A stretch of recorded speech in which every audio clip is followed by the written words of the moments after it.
So I'm going to go ahead and get the party started here.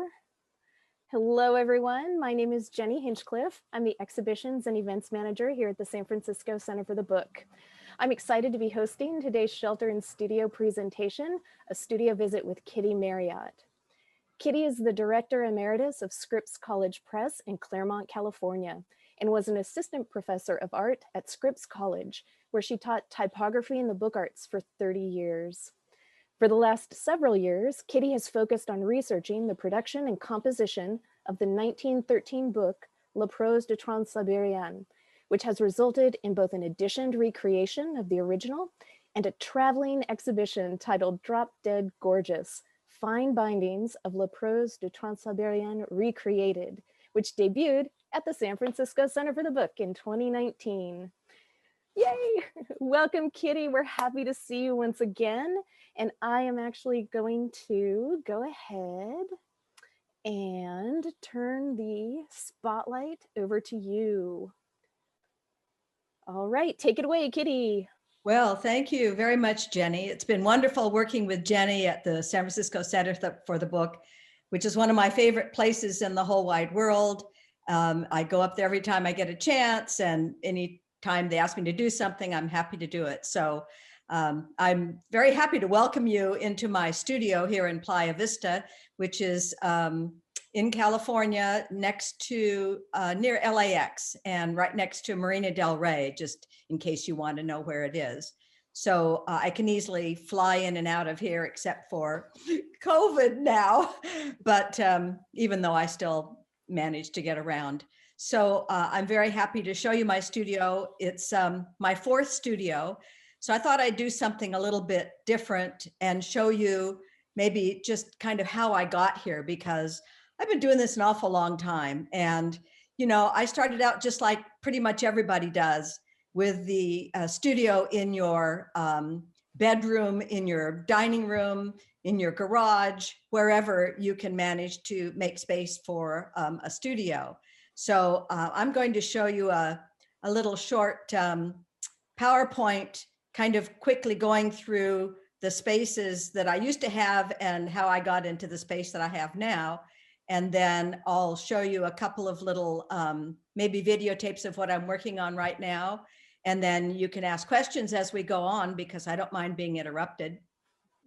So I will now share my screen and get to my, I'll optimize everything and get to my PowerPoint. And so here we are on December 3rd. And I'm going to not show you pictures of my very first studio, which is unfortunate, because of course there it was in my apartment in West LA. And I started doing calligraphy in 1971 after I finished my master's in math in Claremont. And so I started doing calligraphy, and I needed tables and you know, tilted tables and so on, light tables. And so that's all I really wanted to do. But I slowly started learning book binding, and then I got interested in printing. And pretty soon I've got a C&P pilot press, and then I got an SP15 press and some type, and I was getting kind of crowded. But meanwhile, I was teaching at Santa Monica High School. I taught math for 12 years. And so then I needed to move. I went to I quit my job in 1980 as a teacher, and I went to graduate school at UCLA, and I needed to move all my presses. So how do I go forward? All right. So this is my second studio, not the whole building, but just, you see that little tiny sign there? So that was on Westwood Boulevard. And this is how you got into my little baby studio. This building used to be an apartment building, which was turned over to commercial. So you go inside, and I had 2 whole rooms plus a bathroom. But my front room had room for everything that I had at my studio, although I bought these new drafting tables for the studio. And then, so while I'm here, I was still going to graduate school. I graduated, and then I kept my studio and kept on doing commercial work. I have my board shears in the back there. And in the second room, I have all of my heavy presses and type, and everything worked out really well in this studio. I used to give a lot of workshops and parties and have people over. It was really a wonderful studio to use for those 5 years or so that I was there. Then I met the man of my dreams, Gary Lindgren, which was so wonderful that I met him in late 1983. We got married in 84. I had a baby in 85.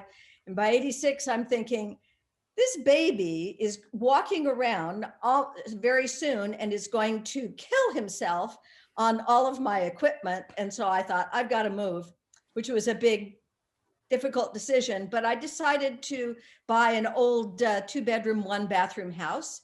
And so I moved into there. It had 1,000 square feet, which was a lot more than my little baby studio, 500 square feet in Westwood. And so I don't have very many pictures of this because this was the time that we had slides. And so I have 10,000 slides and I've scanned about 1,000 of them. And all I have is a few pictures of my studio showing my work tables again. So this is the living room. Then I have a dining room that I did a lot of work in, and 2 bedrooms. And one of the bedrooms had my printing press, my SP15, and my little baby guillotine. And I had a lot of type downstairs that I acquired over the 20 years that I was there. And so for 20 years, I'm giving workshops and doing a lot of work for everybody else. But I also got a job, a part-time job at first at Scripps College Press, teaching letterpress printing and bookmaking, which was very exciting. It was only 70 miles away. So it was a bit of a drive to go back and forth, but I was part-time at the beginning, and I slowly over 30 years got into a full-time job. And so then I had to move because I needed more space. This was in when was it? 2006. And so I hired a big, huge truck that's moving my SP15, moving the type cabinets. They had to take all the cases out and put them back in again, moving my beautiful gold stamper, which I had printed Porsche red, and putting it on this big, huge flatbed truck. I think not everything's on there yet because I had to get my board shears on there, which is, essential for everyday work. And so I moved to a studio in Playa Vista. I looked for about 2.5 years for just the right studio. I wanted a big space instead of a little 2-bedroom, 1-bath house, which I didn't live in, by the way. That was my studio. We lived in Oak Park, and brought up the kids there. So this studio didn't exactly fit the bill, but it had so many windows. It wasn't one space, it's on 4 levels. So that made it a little bit more challenging because now I get to go up and down a lot of stairs. But the magic was that it had a garage in the back that was a 3-car garage with 2 cars tandem. So it had lots of space for all of my heavy metal and printing presses. And I had an etching press back there, galley racks and a job backer and so on. And so this really fit the bill, and I could still squeeze in 1 car. But now, 14 years later, here's what it looks like now. It's kind of embarrassing to show this to you, but this is the way it is. I'm overwhelmed with stuff, paper and printing presses and my drill press, because I'm right in the middle of drilling through metal from my La Prose book, and more paper. My job backer is completely buried, and so on. So I didn't want to do that, but it seems like I had to show you the truth of what it's really like. And also I should mention that at home in Oak Park, I have half of the garage filled with paper stuff and marbling supplies and who knows what, and 2 rooms in the house filled with my stuff. So you just accumulate a lot over 40 or 45 years of working. So this is now my main level in the house. It's really a townhouse with the garage on the bottom. This is the first level, and this is where I do most of my work.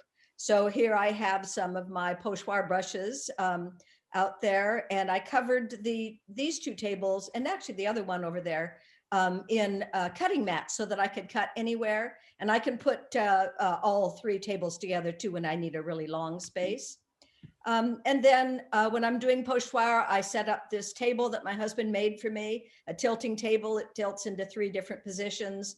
And then he had to make this thing on the bottom to raise up my chair so that I could actually reach up to the very top when I had big pages. You'll see some of the pages with the pochoir on the far left there. And then in the front room, I have my beautiful old board shears and lots of light. This is my old one that I actually took apart and painted and put it back together again. And then I got a new top for that. Over here, I have one of my drafting tables. I have 3 of them where I'm pairing leather for the leather on La Prose, and where I pair leather for other projects. And just thought I'd show you how messy the studio can get when I'm in the middle of a project. So about 5 or 6 years ago, I did an editioned book of my own.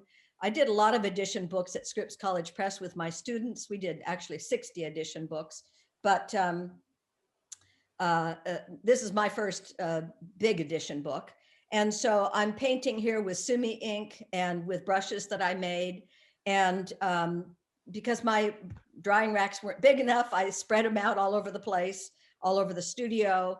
And then you can see now the size of the brush that I made that actually has 2 different thicknesses, 2 different kinds of brush material in the brush, so that I could be both in control and also slightly out of control, which is what I wanted for this book that I was doing, which was called Figure of Speech. So here you can see that page that I just showed you was folded in half. And this is 2 different versions of the book. There are 15 copies of this book.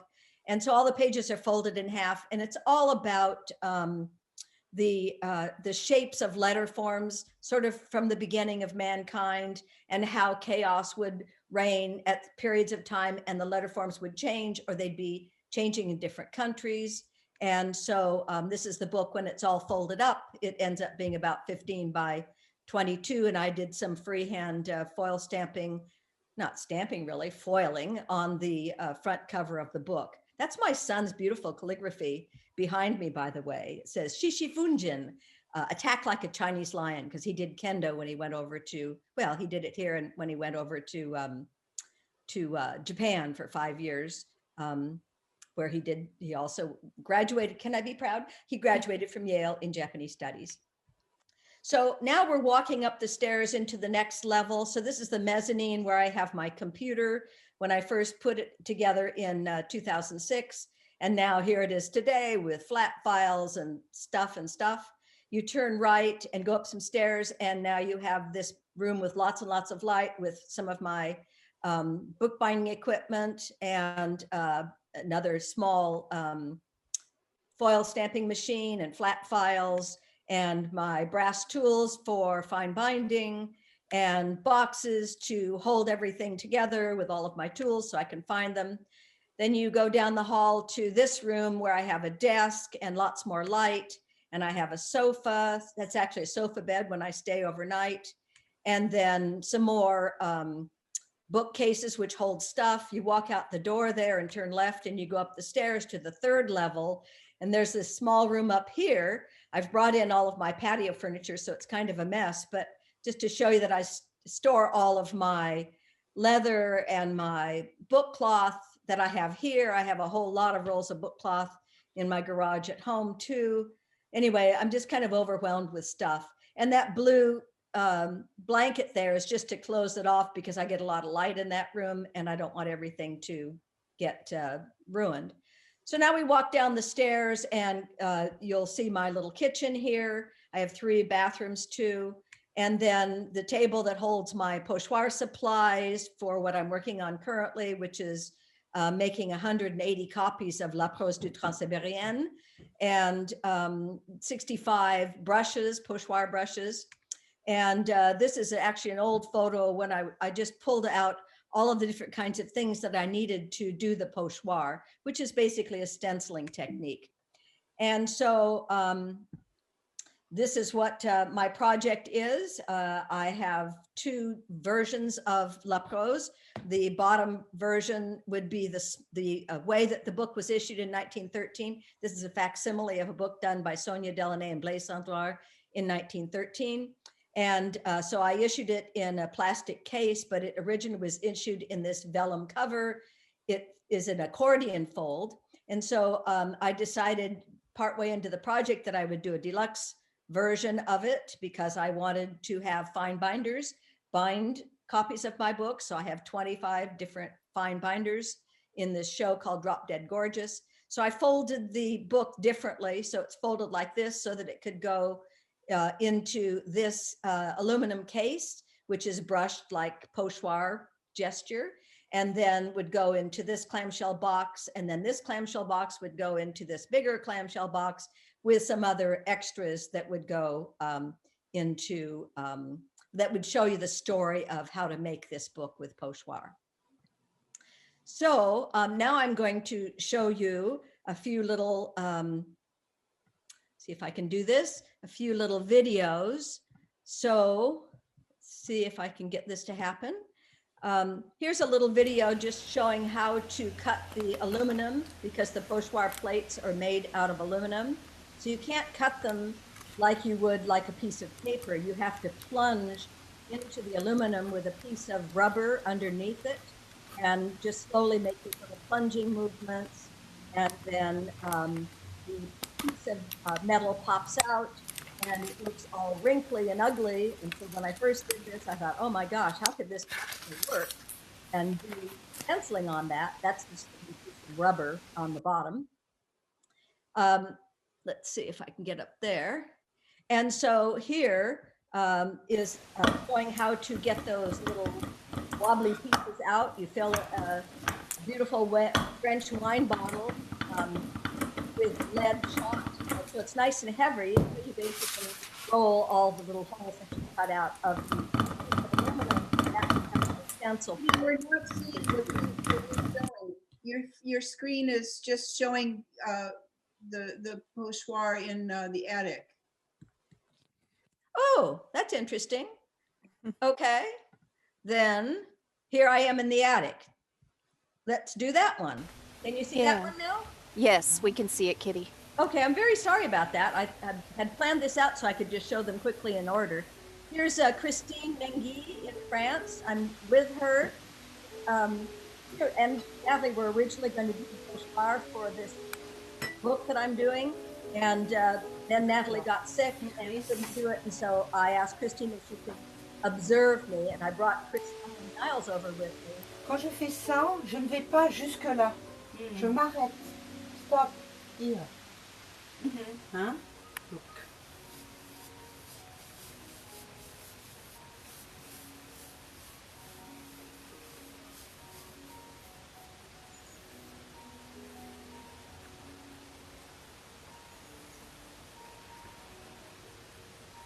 So I'll stop that just so you could see that she was helping Christine when she was having problems.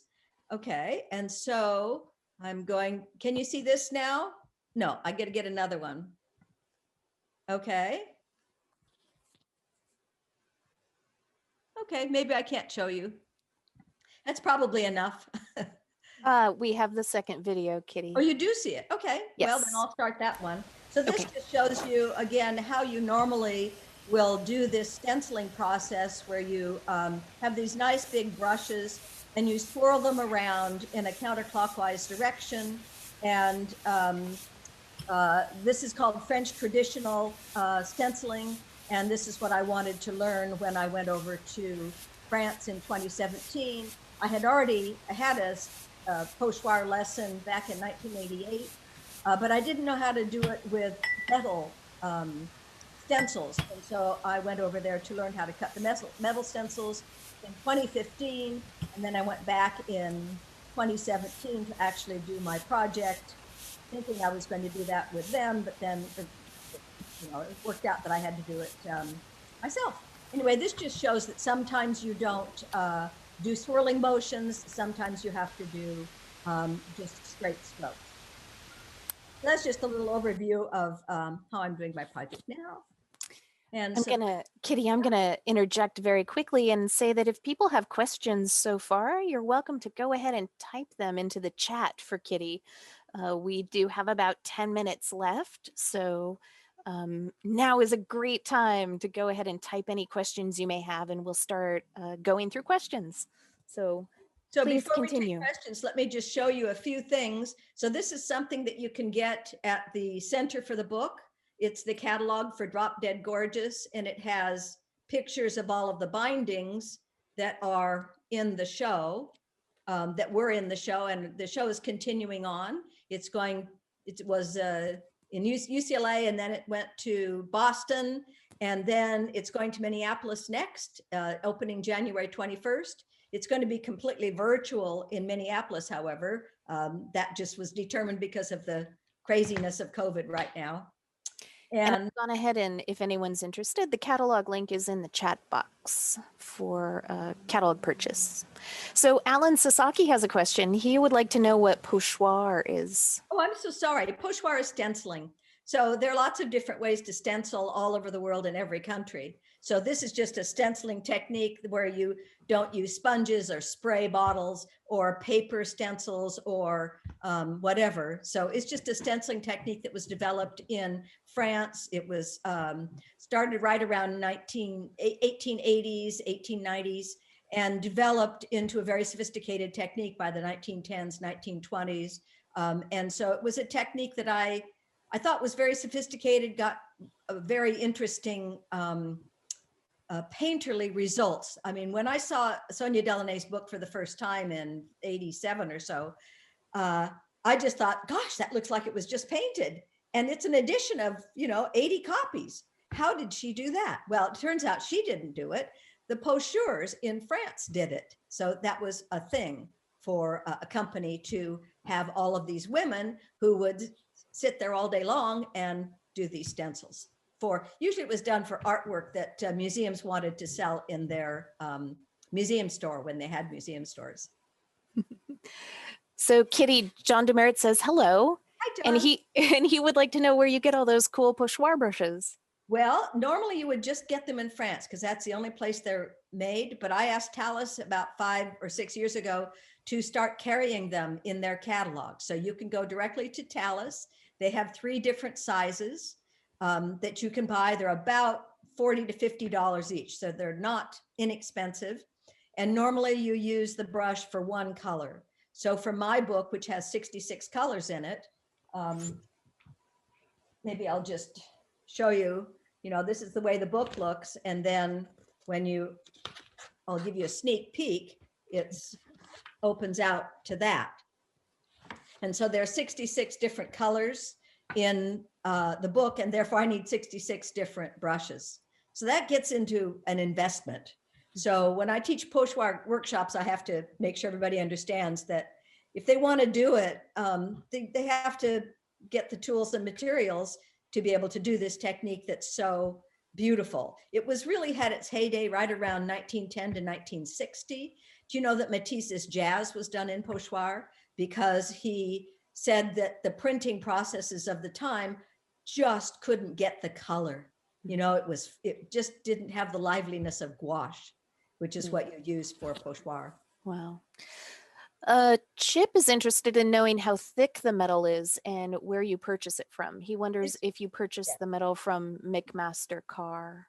I haven't gotten it from McMaster Carr because they sell it in rolls, but you could get it. It's 5/1000ths of an inch, sort of like a piece of mylar. So it's pretty thin. I get it actually the way that Atelier Coloris gets it, the people in France that I studied with and worked with. I get it in large flat sheets as offset plates.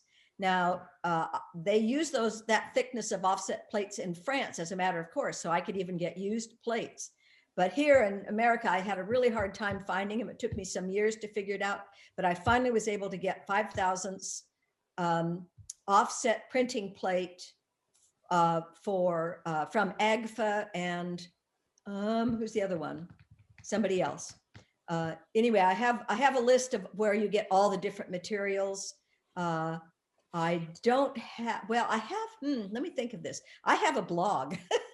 I haven't put anything on the blog for a while, but I'll try to put that list up on the blog. I don't know how to do it. And so I write it and then I send it to a friend who puts it up for me. I'll try and get that list on my blog. Maybe Jenny, you could put my blog address on the chat so that Yes. people could go to the blog. I But it's will basically do it love- momentarily. We have a couple more questions. Okay. Wow, this is exciting. We have people from near and far. So Angie, hello, Angie Butler. We're excited to have you with us today.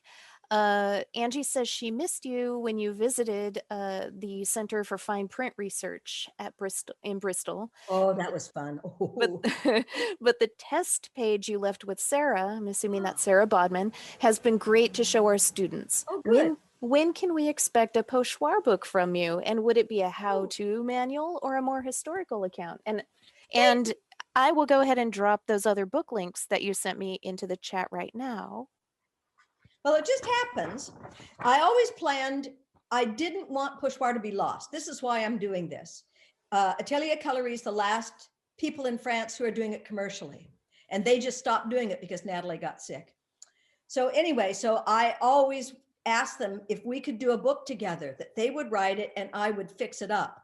And they said, no, we can't write. And so I said, okay, I'll write it and you fix it. You know, you make it correct. And I'll take pictures of everything that I do and as much as I can find out.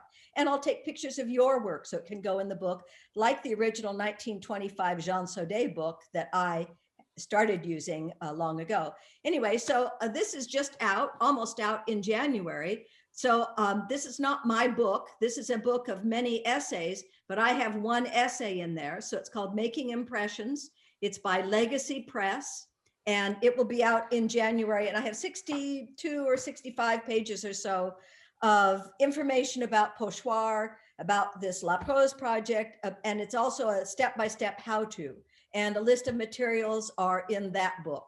So that will be out in January from Legacy Press. You can look on their website and it says upcoming. Let's see, Pat Miller is interested in whether or not you have any workshop plans when COVID is finished. Yeah, you know, I really would love it if contemporary book artists could learn how to do pochoir to expand the ways that they could make imagery for books. And so I've done workshops at San Francisco, Boston, LA. I was going to do one in MCBA because of the COVID crisis getting outrageous. They just said everything's going to be virtual. So, so when COVID's over, yes, I will do some workshops somewhere. We're excited. I know we're excited to have you back. Oh, really? Okay. Sure. Let's see. This will be the last question. It's sort of, I'm combining two here because it's sort of the same. A question from Vicky in Australia and Lauren. They both are wondering what kind of paint or ink you use for pochoir. I'm sorry I didn't make that clear. It's gouache. So basically that's watercolor with Fuller's ink in it. So I used Winsor Newton designer's gouache. Sonia Delaunay used Linell, which is the gouache that they sell in France. So I had a decision to make when I was making my facsimile. Do I use Linell and use the exact colors they did, or Winsor Newton, which I can get here in America, because I couldn't get Linell. So I decided to go with Winsor Newton. Wow. Excellent. Are there, so, and also just so everyone knows, I went ahead and put the link for Making Impressions, Women in Printing and Publishing. That link is in the chat, the book that Kitty just mentioned by Legacy Press. And also Kitty's blog link is in the chat. So go ahead and copy those if that's information that you're interested in. So let's see, I think we're right at 12:59. The clock just turned to 1. So I think what I'll say is thank you so much to Kitty. It's been a pleasure as always to work with you and have you back. We're always so excited when you're here. And I'm going to just do this quick little thing. And so thank you so much for being our shelter and studio guest this week, Kitty. Your work is amazing, and it's always a pleasure to be able to work with you and hear about all of your projects in addition to La Prose. So thank you so much. My pleasure. All right. So thank you, everybody. It's great to see you online. We will have another Shelter in Studio next week. Same bat time, same bat channel, 12:30 will start. And we look forward to seeing you again. So if you came in late to this particular studio and session, Shelter in Studio session, we will have the recording up next week. And you can visit our Vimeo channel, which is where we've been archiving all of the videos for all of our events. And you can also subscribe to our newsletter just to stay current on what we're doing. So we look forward to seeing everyone next week and in the future. Thanks so much. Bye.